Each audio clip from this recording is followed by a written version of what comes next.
Hi friends, we're in the country of Malaysia, about 13 miles north of Kuala Lumpur, at the Batu caves, where you can find the largest Hindu shrine in the world.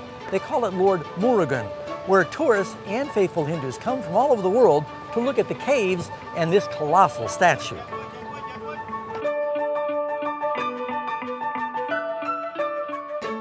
A giant Hindu shrine requires a giant donation box.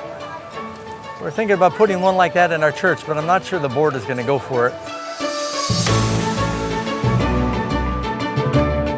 Costing approximately 24 million rupees, the Lord Murugan statue took 350 tons of steel bars, 1,550 cubic meters of concrete, and 300 liters of gold paint to build the statue.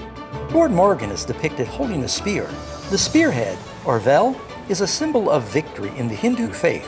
The main cavern in the Batu cave system is the Temple Cave, and it has an incredibly high ceiling reaching 100 meters. It's so large that the 140-foot tall Murugan statue could have easily been built inside of it. The Temple Cave entrance is shaped like the spearhead of Lord Murugan, and this is why the location was chosen as a worship site for the Hindu god in the late 19th century.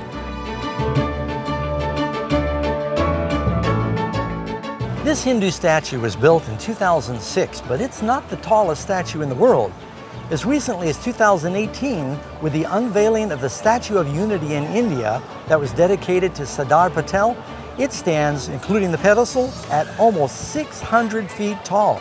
And there's a statue of Buddha in mainland China that's almost as tall, 420 feet for just the statue. This growing number of ginormous statues around the world makes me think about the book of Daniel, where King Nebuchadnezzar first has a dream of this giant statue. It's really an idol, with the head of gold and the arms of silver and the belly of bronze and the legs of iron and the feet of iron and clay. Represents all the kingdoms and the religions of the world that are ultimately pulverized by the stone, a symbol of Christ and his coming to the world.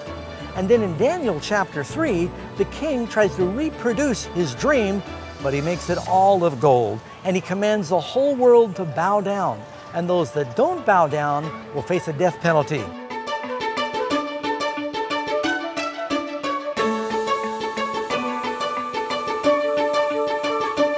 Of course, we're thankful for the example of Shadrach, Meshach, and Abednego that would not bow down, and Jesus delivered them through the fiery furnace. These two chapters in Daniel 2 and 3 remind me of Revelation 13, where it warns us in the last days that this beast's religious political power is going to compel the whole world to worship the image to the beast. Those that don't, first they can't buy or sell, and ultimately there will be a death decree. But God's people will be faithful, because they'll be keeping the commandments of God and have the testimony of Jesus. Friends, you know what those commandments are? You know, the second one says, do not make and bow down to images.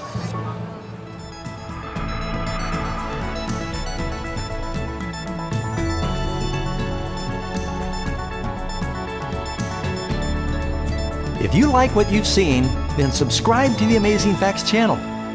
You know you want to. Do it now.